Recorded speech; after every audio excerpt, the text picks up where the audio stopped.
प्रतिष्ठिता मनो मे वाचि प्रतिष्ठितम् आविराविर्मयेधि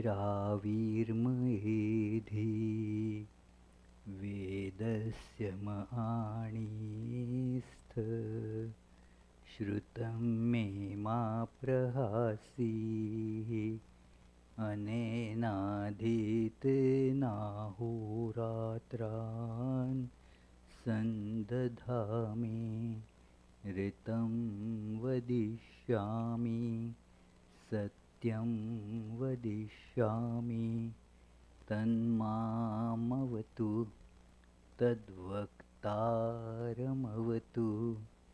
अवतु माम् अवतु वक्तारमवतु वक्तारम् ॐ शान्ति शान्ति शान्तिः Om. May my speech be firmly established in my mind. May my mind too be firmly established in the speech. May there be perfect correspondence between the thoughts, the words, and the actions. O self-effulgent Lord, be revealed in my consciousness. May the truths of the scriptures come to me. May not what I learn from them ever forsake me. Let me live my life day and night according to their teachings. I shall speak what is appropriate. I shall speak the truth. May that protect me. May that protect the teacher. Om, peace, peace, peace.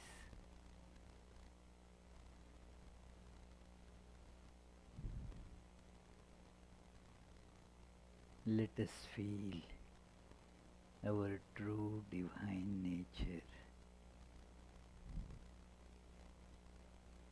in our heart.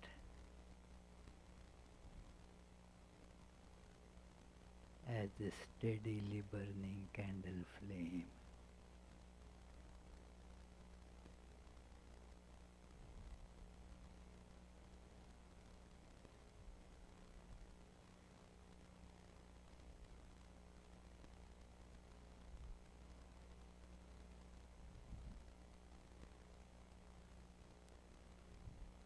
Let us concentrate on it.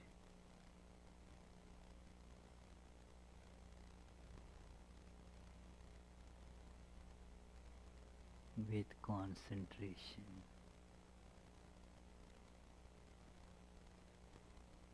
it becomes bigger and bigger, more and more luminous.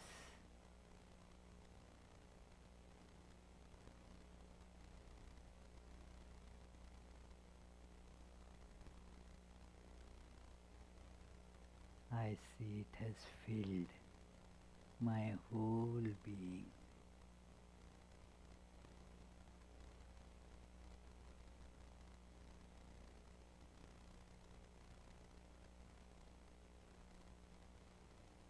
My whole awareness of I and the world is filled with this one without second, divine, luminous existence.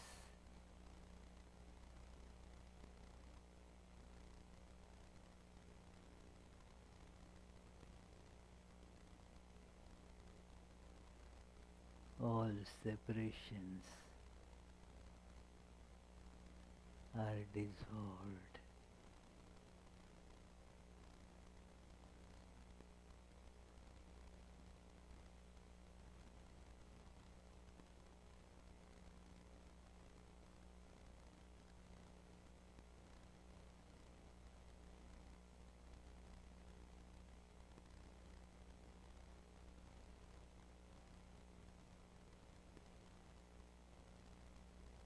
There are no desires.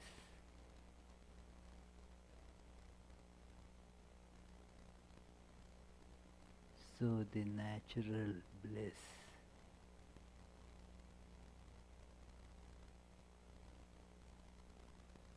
has filled the existence.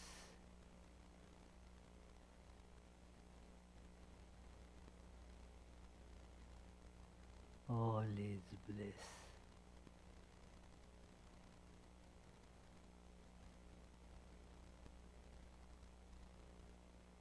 All is light.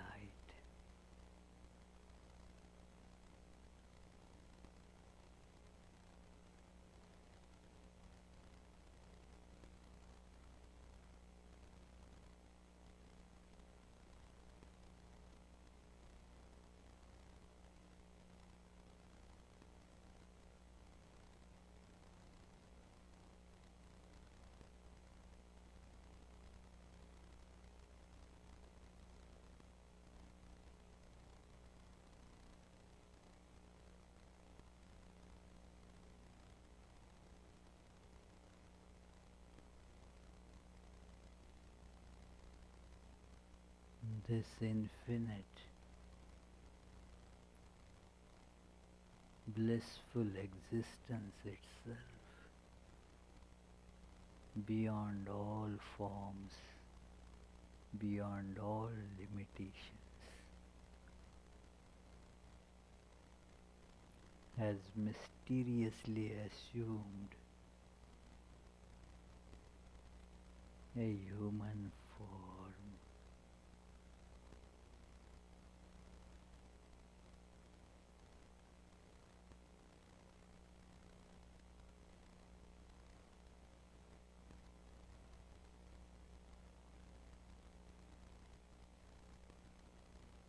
The blissful, luminous form of Sri Ramakrishna.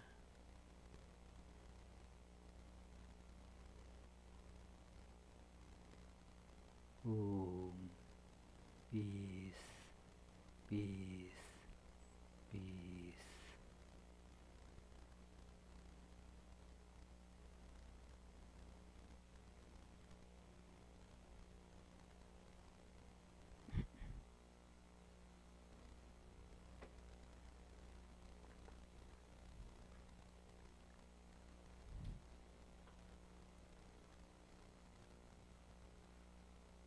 So, dear friends, let us begin today's discussion with the same chant.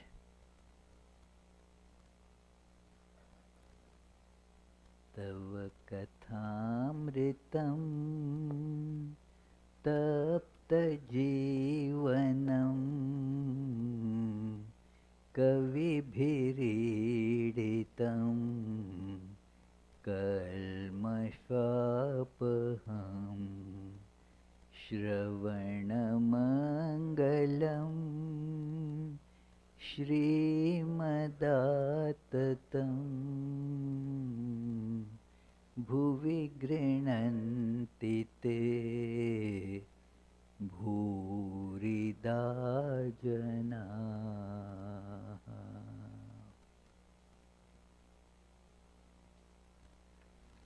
As we saw last time, and this is called the nectar of these stories about the divine incarnation, that is God appearing in human form, acting like human being.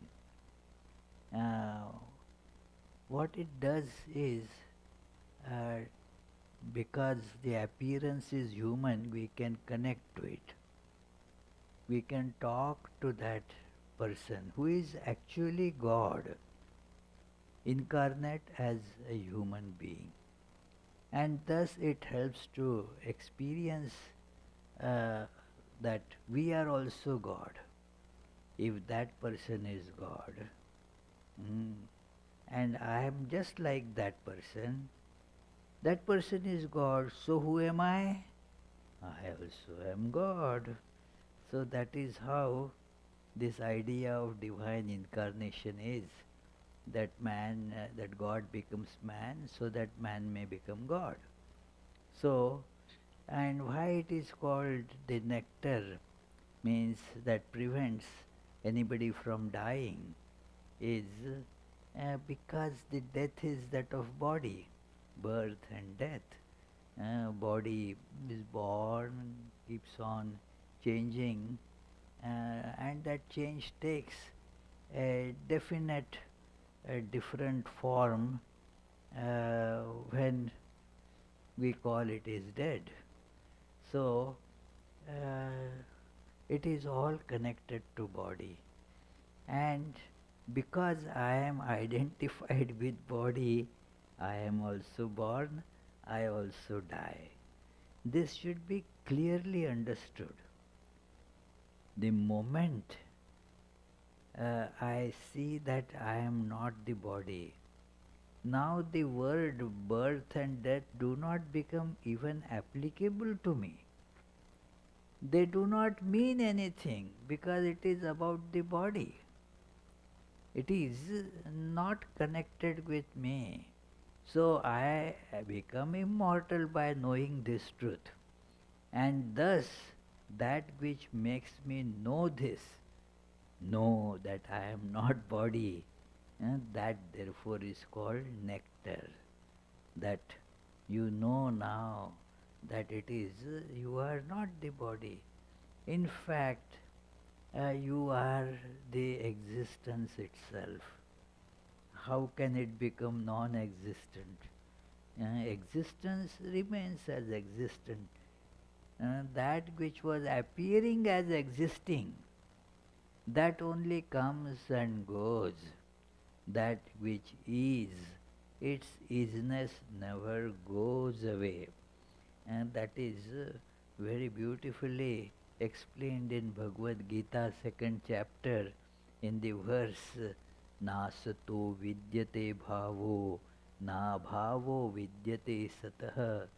That it is that which is asat, it never is, although it may appear. And that which is real, it never becomes unreal. So, therefore, when we realize this truth about ourselves, then we become immortal. So, thus, that uh, description which brings this truth to us, those who sing this such stories to human beings, they are called the greatest givers because they make us immortal. And what else do we need then? We become immortal, blissful. Nothing more is needed. That becomes the stage of our life then. So this is what the words of Sri Ramakrishna are going to do for us. That I am not body. Looking and being with Sri Ramakrishna imparts this wisdom to people who absorb this.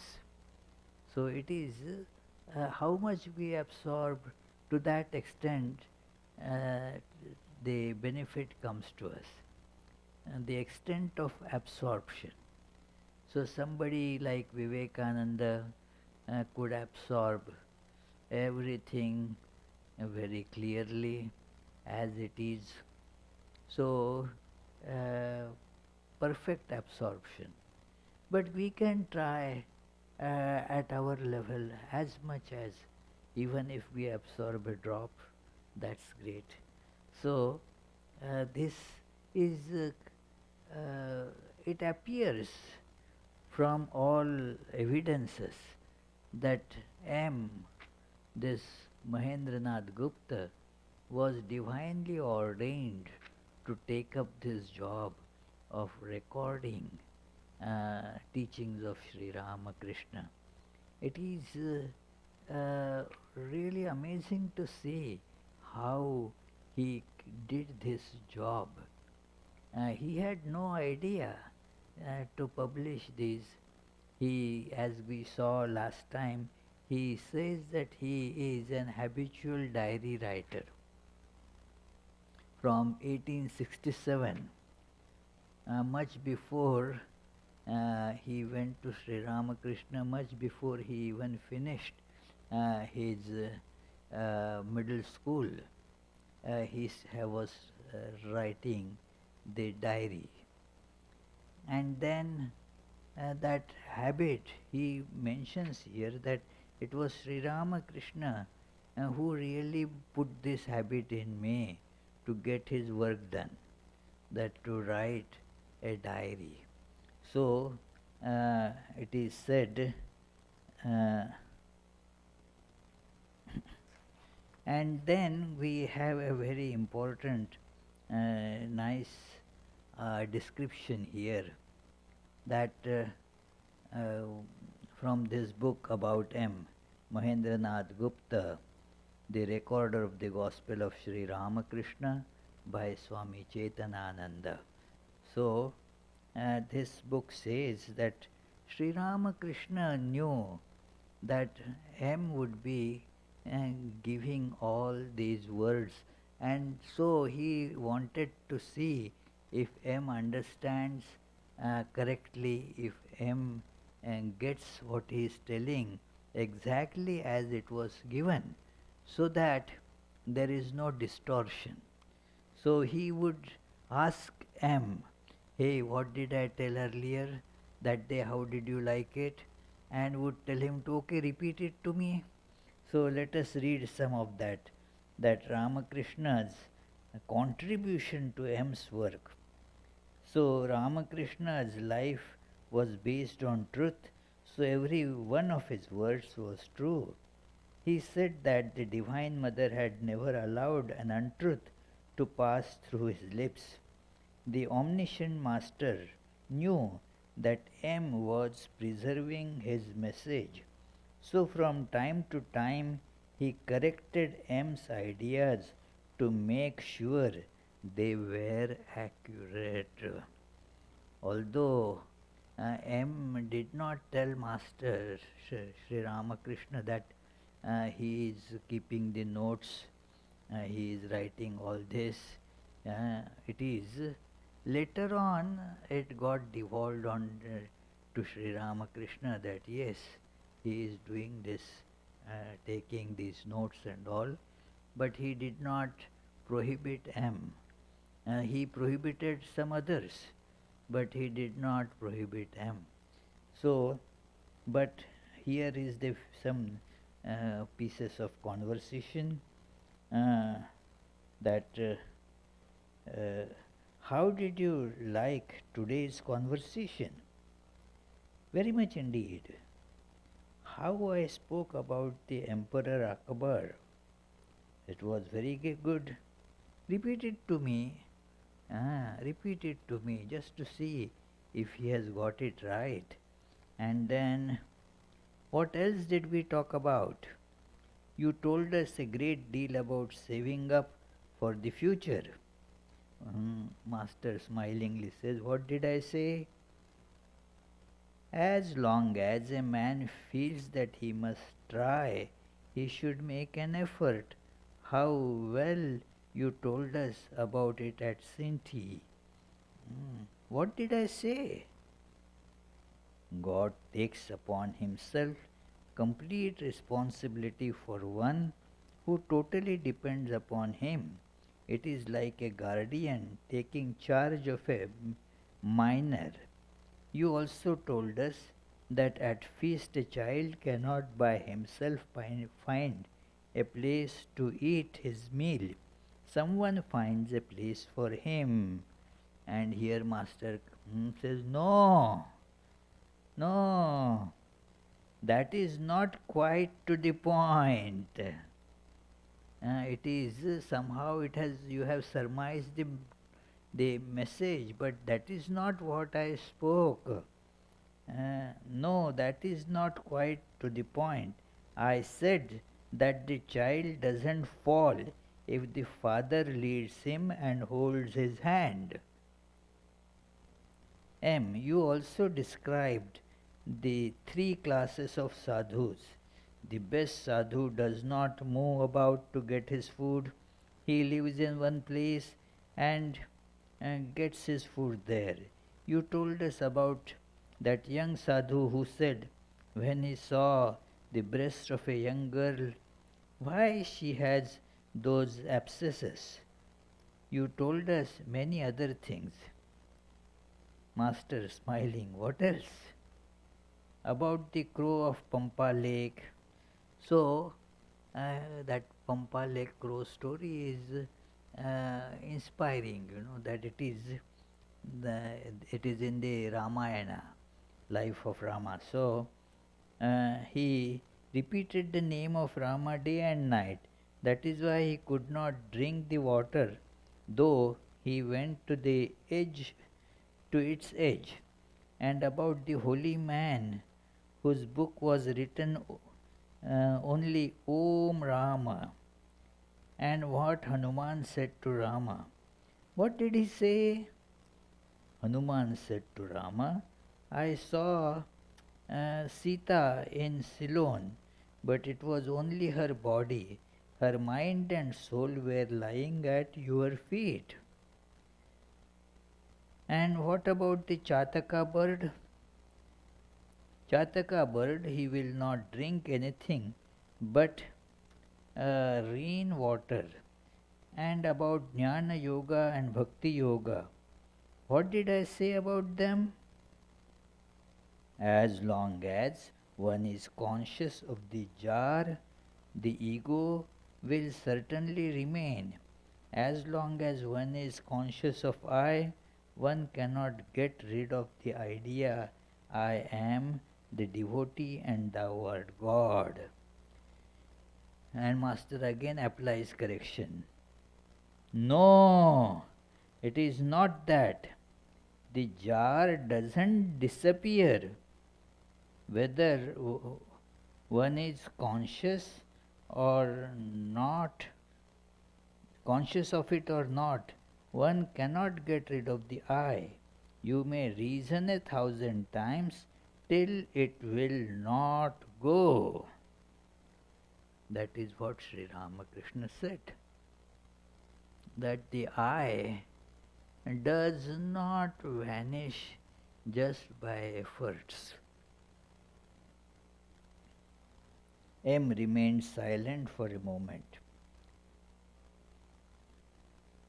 M then said, you had that talk with Ishan Mukherjee in the Kali temple. We were very lucky to be there. Yes, tell me, what did I say? You said that work is only first step. You told us that you said to Shambhu Malik, if God appears before you, will you ask him for a number of hospitals and dispensaries? You said another thing, God does not reveal himself to a person as long as he is attached to work. You said that to Keshav Sen. What did I say? As long as the body plays with the as long as the baby plays with the boy and forgets everything else, it's as long as the baby plays with the toy and forgets everything else, its mother looks after her cooking and other household duties. But when the baby throws away the toy and cries, then the mother puts down the rice pot and comes to the baby. You said another thing that day. Lakshmana asked Rama where one could find God. After a great deal of explanation, Rama said to him, "Brother, I dwell in the man in whom you find ecstatic love, a love which makes him laugh and weep and dance and sing." "Ah me!" Master exclaimed. "Ah me! Ah me!" So this is how he would uh, see that M is understanding everything properly or not, and corrected him at places. So because he knew that from here, from these diaries, the whole world will be getting his message, uh, his personality will get revealed, his doctrine will get revealed through these writings. So, this is the need for the modern age.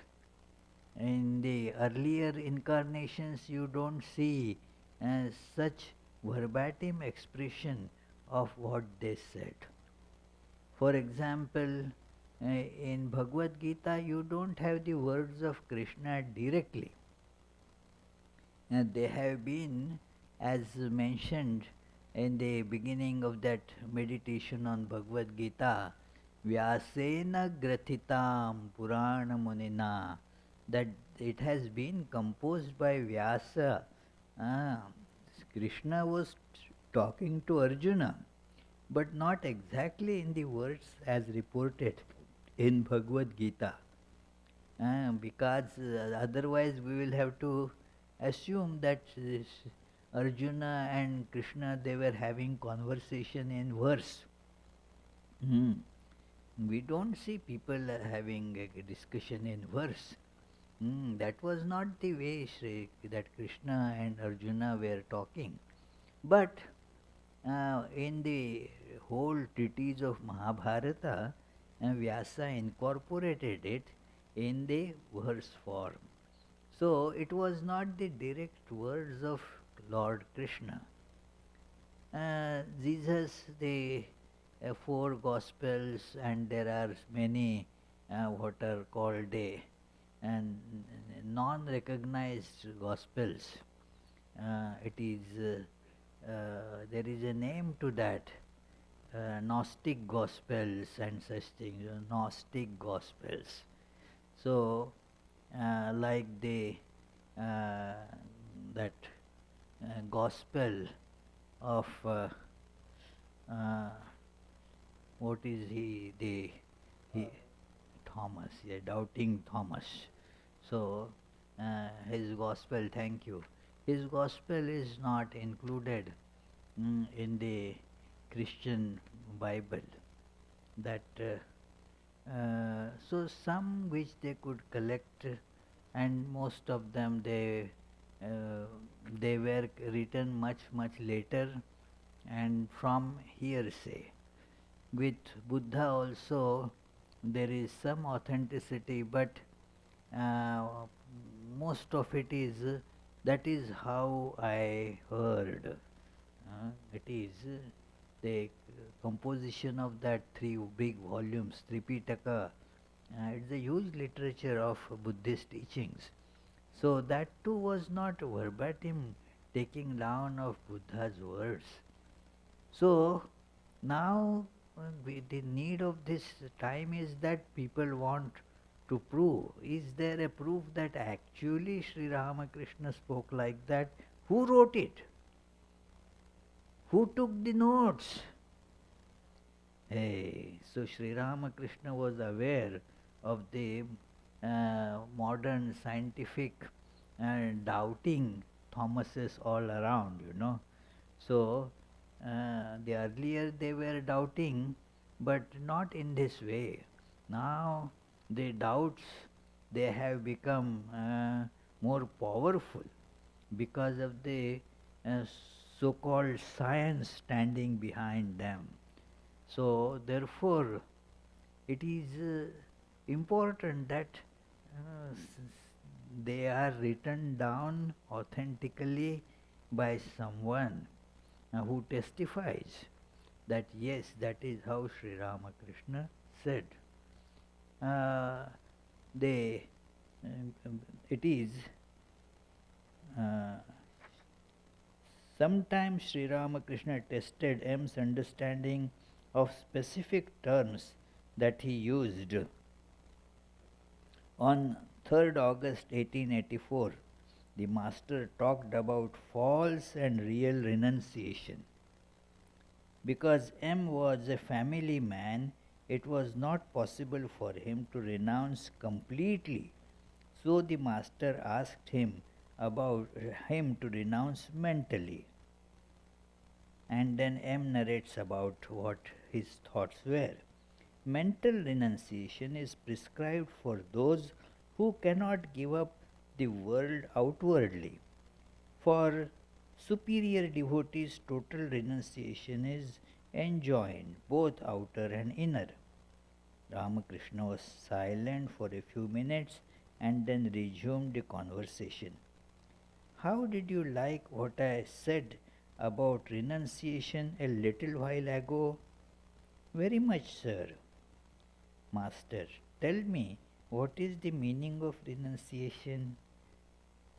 M. Renunciation does not mean simply dispassion for the world. It means dispassion for the world and also longing for God. And the two things have to be together. And there are people who are devoid of any feelings, and they do not have that the attachment for the world. They have no attachment for anything, and because that faculty is absent. So Sri Swami Vivekananda gives this example that well, the wall, for example, wall is unattached, but does it therefore become an example of renunciation? It does not renounce anything. So that is not the life of renunciate person. It is a person renouncing does not mean the person becomes devoid of all feelings. This mistake happens pretty commonly, that the person is becoming like a stone. Is that the ideal? That is not the ideal. What is renunciation means, and it has been described like this in the Vedanta scriptures very, very clearly. For example, a primer of Vedanta, it is Vedanta Sar, is the 14th century text by a great authority, Sadananda Yogindra. So he wrote that book, and there it is mentioned that what is the spirit of dispassion is not having attraction for anything except that one reality. All attraction has to be directed towards that. So Sri Ramakrishna clarifies this, a very important point about renunciation, that just running away and going somewhere in a cave and then not talking to anybody, have no feelings, that is not. There are, people in the world, they are actually subjects of psychological and psychiatric treatment, that the fellow doesn't have any feelings. Many that autistic kids fall in that category, that they do not have any expression. It is so. Why? Anything? Yeah, they don't have the expression. So it is.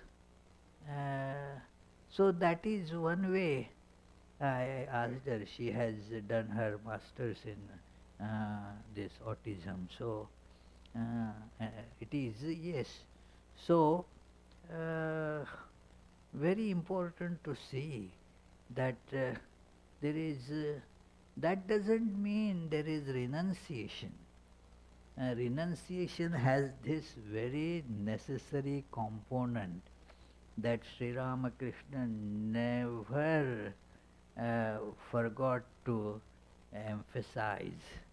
That is to have the love for God. Ishware Anurag. Vishaye Birag, Ishware Anurag. That were his Bengali words.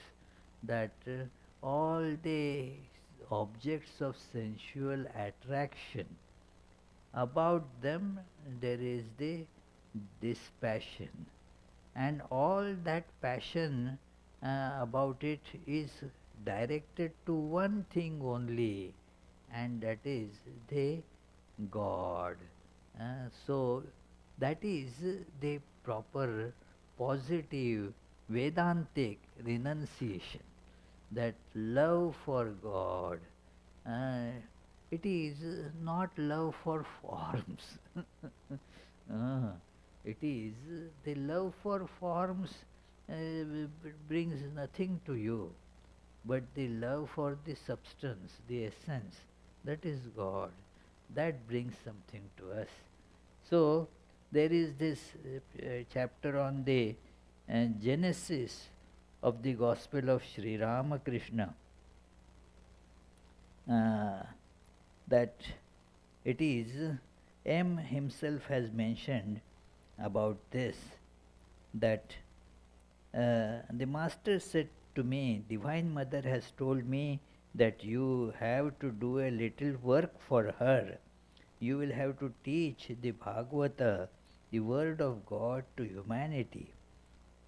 So Bhagavata means this uh, story about God. The scripture about God is called Bhagavata. The famous Bhagavata we are studying every Friday. But it is not just that. Any scripture that teaches us about the ultimate goal of life, the God, that gets called as Bhagavata. That Sri Ramakrishna used to say, especially to the dualists and devotees, just to make them aware that it is Bhagavata Bhakta Bhagavan. They are same. He saw that a kind of luminous beam uh, goes to touch all three, the scripture, the God, and the devotee, showing that they are all one. So, this is the Bhagavata has to be spread, and there are ordained people to do that. Just by giving lectures, it doesn't happen. You have to have the connection with God, that authority from God to do that. There is very nice parable Sri Ramakrishna used to tell about it, and that unless you have authority, your words will have no impact. Uh, uh, People used to defecate a place near that Kamar Pukur's that lake, Haldar Pukur, where others would go have their they dip in the waters and get water for their use from that pond. So now other people told that, oh, don't do that, this is not right, and this spoils the water. But who listens, who are you to tell me? Then at those days there was the government of the East India Company. So the company's officer, people complained to the company Then the company's officer came and put a notice there. If you do like this, there will be uh, fine. This is prohibited. Don't do this. So then it worked because there was the ring of authority to it. So anybody giving lecture will not have an impact. It is but the one who is authorized to do that by a divine connection, then that those words have impact. Then it is said, uh, so that is why the Divine Mother has kept you in the world. That M is kept in the world for spreading this Bhagavata, this scripture, these words of Sri Ramakrishna. To what extent can we foresee God's plan? This is all what M has written, that to what extent we foresee God's plan. The master made me start keeping a diary in 1867 when I was a student of class 7 at Hare School. Since then, I recorded in my journal my daily activities, the places I had visited, and so on. I met the master in the later part of February 1882. That is when my habit of maintaining a diary really became fruitful. When we look back on our past, we realize that God is making us do everything. So, God made us do.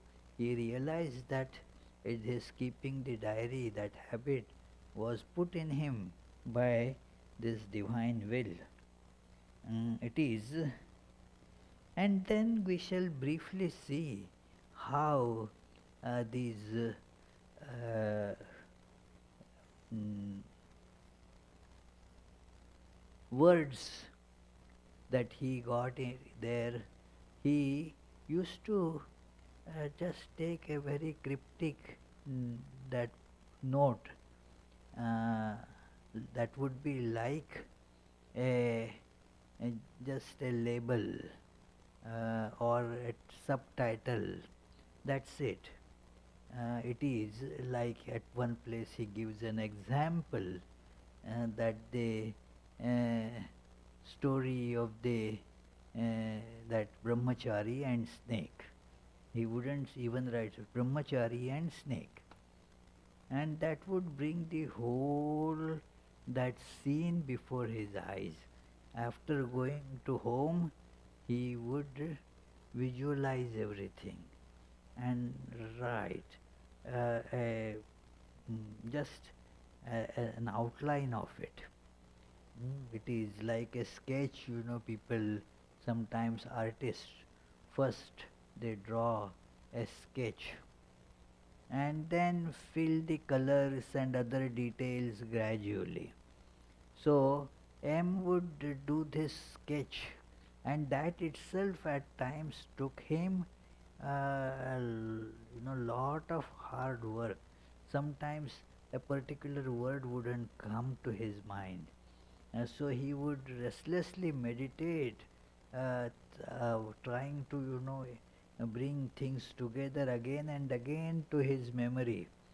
uh, Repeat that those scenes that happened, and thus that would be and that whole picture would come there, and then he would develop it later, that now that uh, is ready, that sketch is ready.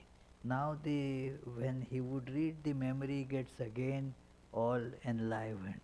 All details become now activated, and he would put in all those details at a later time after meditating. So it is uh, M emphatically said Every word of the Master is a mantra. By this he meant that reflecting upon those words connects individual souls with God. So here are presented some of the words of as Master recorded them in Kathamrita. He just put these just few words here that मानव जीवनेर उद्देश्य ईश्वर लाभ, and the goal of human life is to realize God. And then Kamini Kanchan Maya, lust and gold are Maya. So such very cryptic sentences were written in the diary, like not I, but thou, thou. So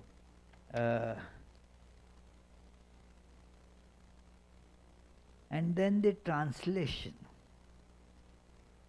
He wrote exactly as Sri Ramakrishna spoke, and then his narrations in proper Bengali language. So it was a few of them were read out to Holy Mother. Then M expanded some of it. What was given to Holy Mother and others, that was from encouragement from Holy Mother. He again added some chapters. In 1888, M expanded 4 entries from his diary, that is 15 June 1884, Surendra's Garden, Calcutta. 25 June 1884, visit to a Hindu Pandit and preacher, Shashadhar, Kolkata. 5th August 1882, visit to Pandit Ishwar Chandra Vidyasagar. And then 3rd August 1884 at Dakshineshwar Temple. M then translated these entries into English under the heading Leaves from the Gospel of the Lord Sri Ramakrishna, and they were published serially in the Brahmavadin magazine started by Swami Vivekananda in 1895.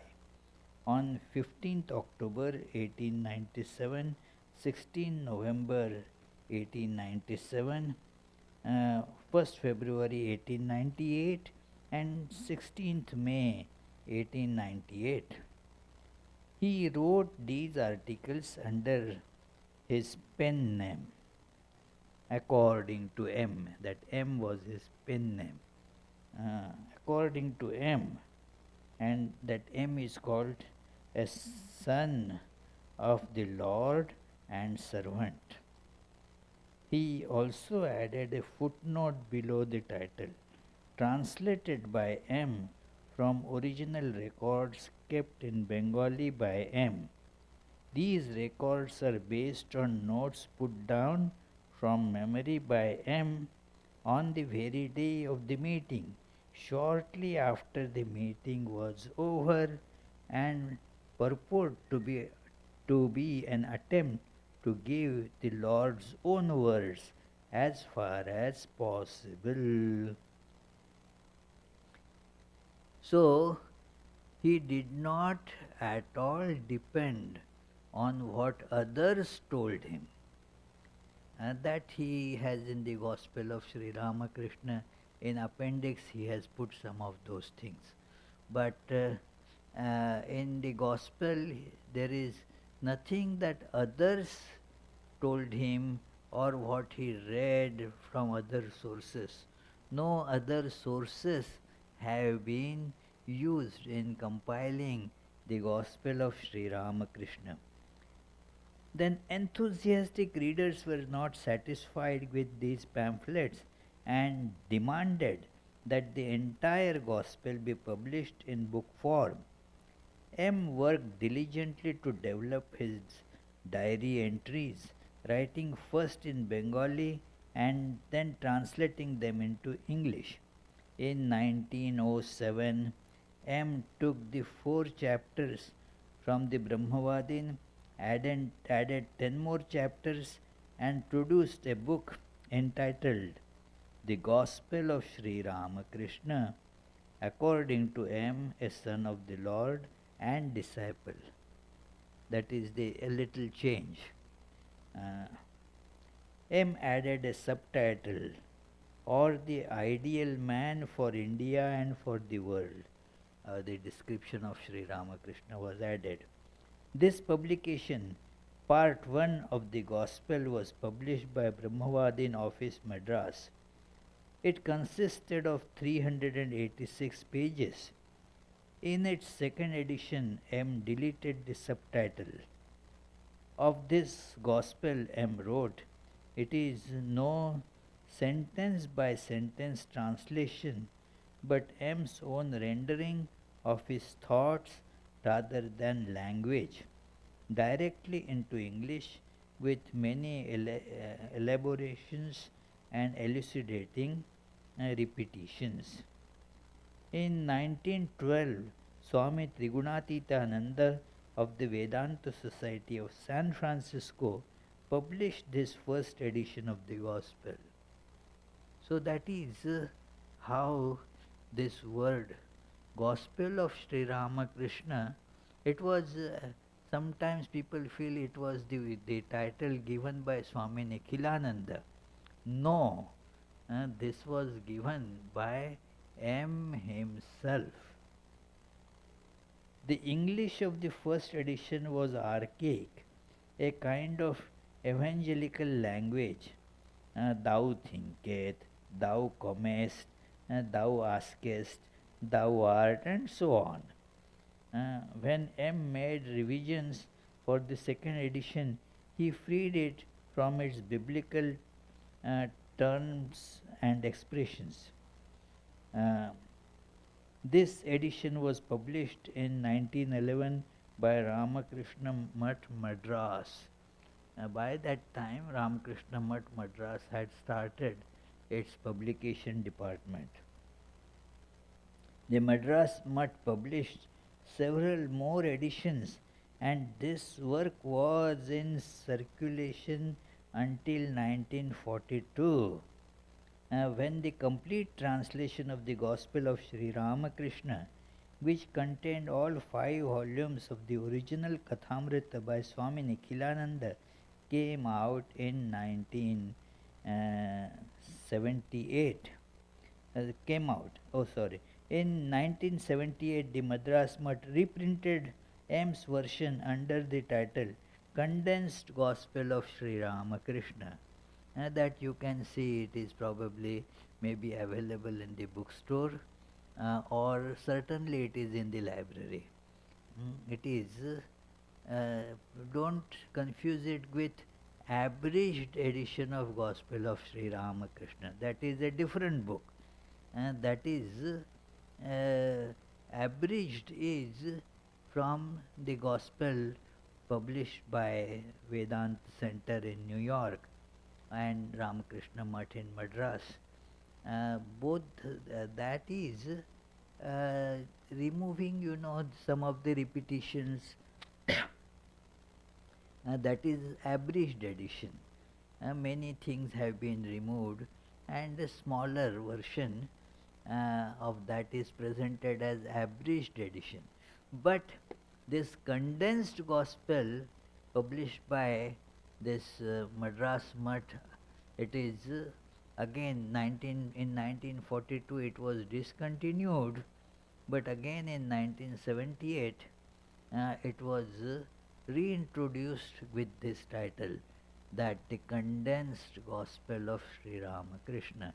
This is nothing but the first volume of Bengali Kathamrita that was translated by M himself. In 1907, Swami Abhedananda of the Vedanta Society of New York published another version, the Gospel of Sri Ramakrishna. In the preface, Swami Abhedananda wrote, "This is the authorized English edition of the Gospel of Sri Ramakrishna. For the first time in the history of the of world's great saviors, the exact words of the Master were recorded verbatim by one of his devoted disciples. These words were originally spoken in the Bengali language of India. They were taken down in the form of diary notes by a householder disciple M.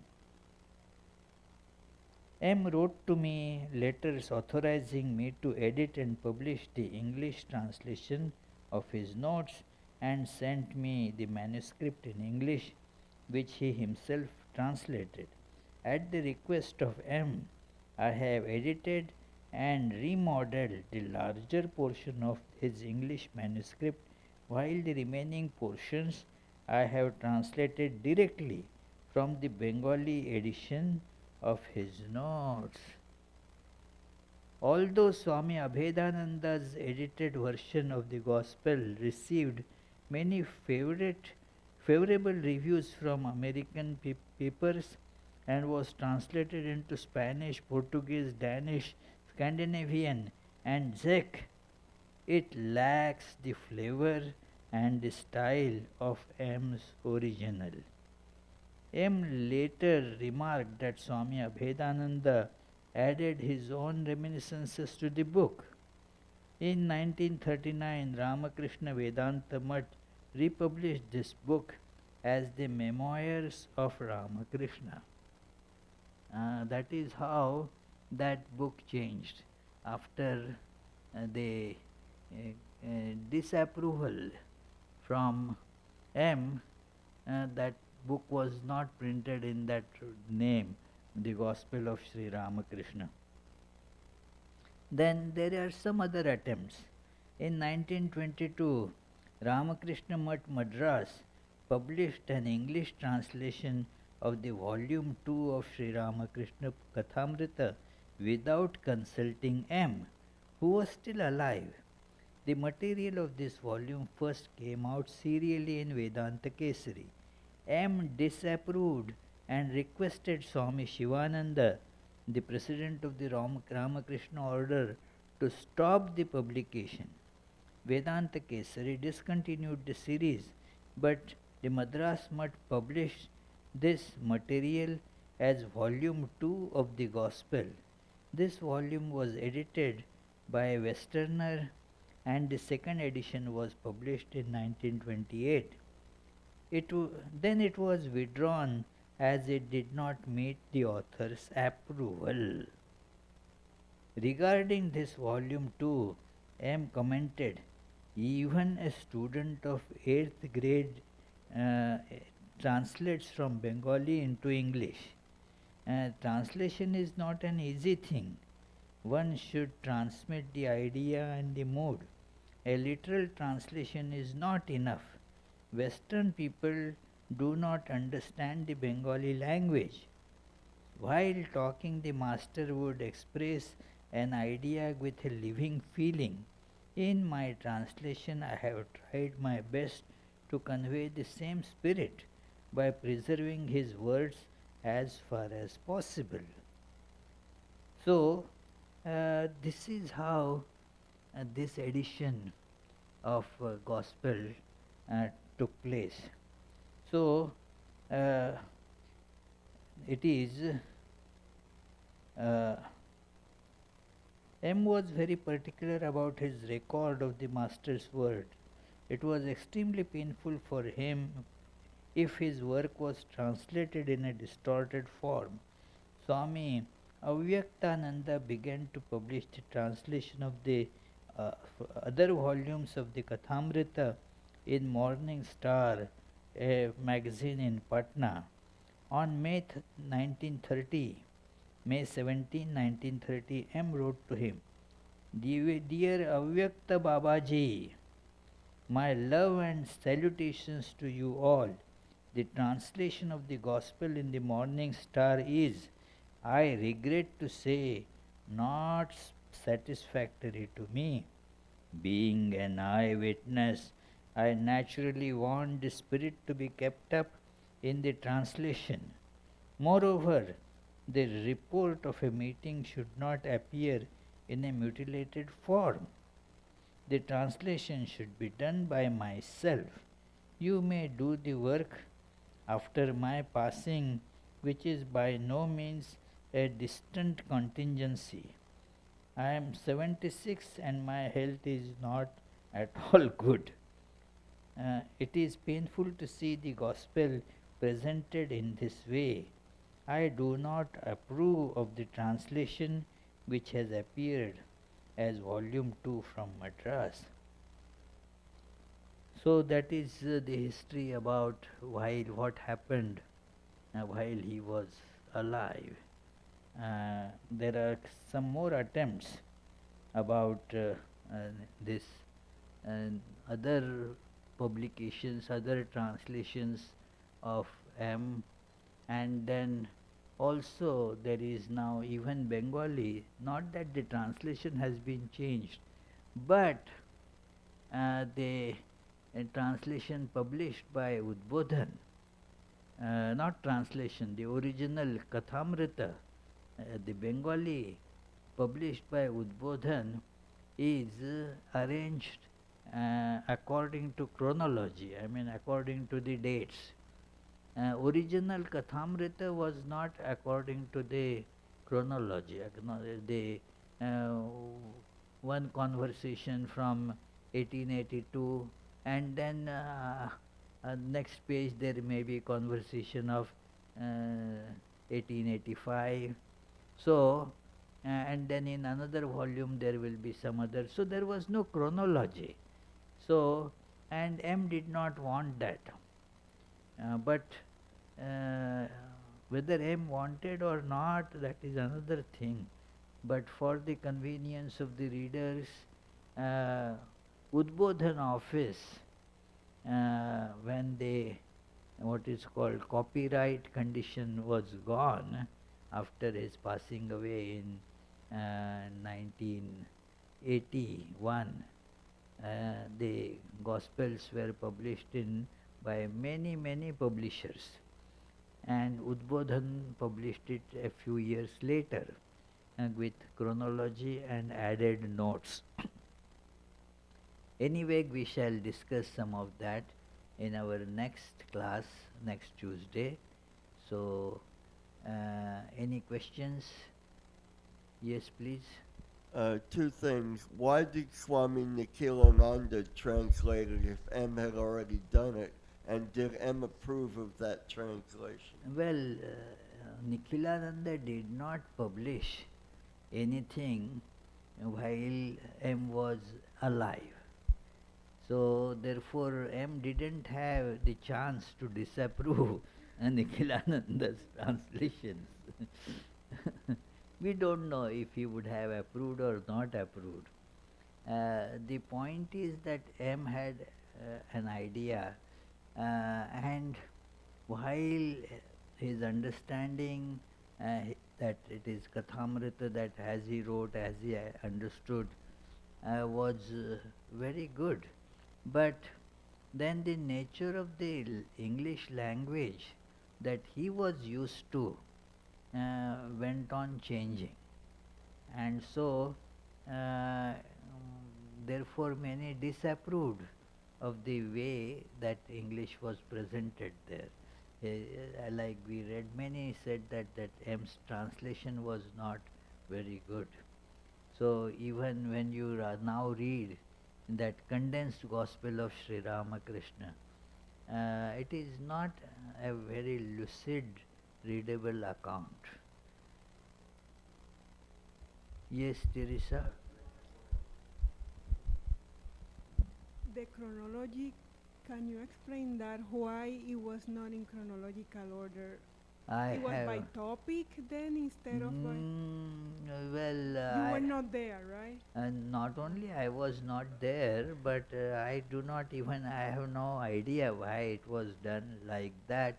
Most probably you may be right. And another thing happens here, that originally M didn't have the idea of publishing everything. So excerpts were taken which he thought at that time more meaningful. So that is how they were given. And actually, not everything in his diary has been given in even the original Bengali Kathamrita. There is many things in the diaries are still there which is unpublished. Yeah. There's some part of it is given in this book, unpublished parts in the diary. Yeah. Any other question? Any question up there? Yes, Swamiji, there is one question from Taras Vin. Pranam, revered Maharaj Ji. Pranam. Does God or Mother yearn for devotees' love? Can that be known? Well, it is a very nice question. That does God yearn for devotees' love? Some says yes, here, and Richard is shaking his head no. So it is. What do you think? There are really the expressions in Bhagavatam and other devotional books that God also likes to hear his feelings, that devotees' feelings, and so forth. So it is presented differently, but yes, the God also loves. A God of love, wants the non-dual, all-pervading divine, and that doesn't have any such idea. But where you have God and me, now there is that interaction. Now this God is what? Made by devotee. This is a God, as Swami Vivekananda says, that God made man in his own image is not so correct. It is man who makes God in his own image. So that God now has to speak to the devotee. That God has to like and dislike what the devotees say or do not say. So there those things are possible, and there are expressions in scriptures that God became happy when heard somebody singing praise of him. In the Srimad Bhagavatam we get many such examples that how the God when praised became very pleased. So yes, that is true. That God, that personal God, when you really love at one stage, you expect the reciprocation of love. If I love God, God also should love me, isn't it? So it is not just one way. So let there be some expression from God. So that those feelings are, they are sublime, very nice feelings in the hearts of devotees. So it is, yes, God also loves to hear all these praises and the words of the devotees expressing their feelings. Very correct. Any other question? No questions. So let us conclude with the closing prayers.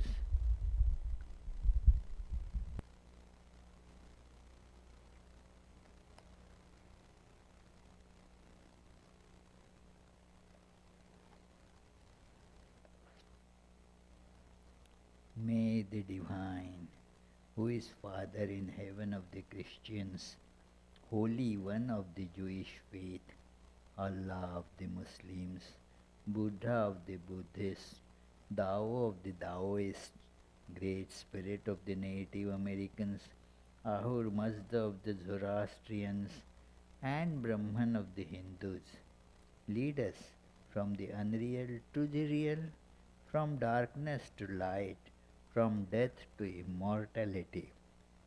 May the all-loving being manifest himself unto us and grant us abiding understanding and all-consuming divine love. Peace, peace, peace be unto all.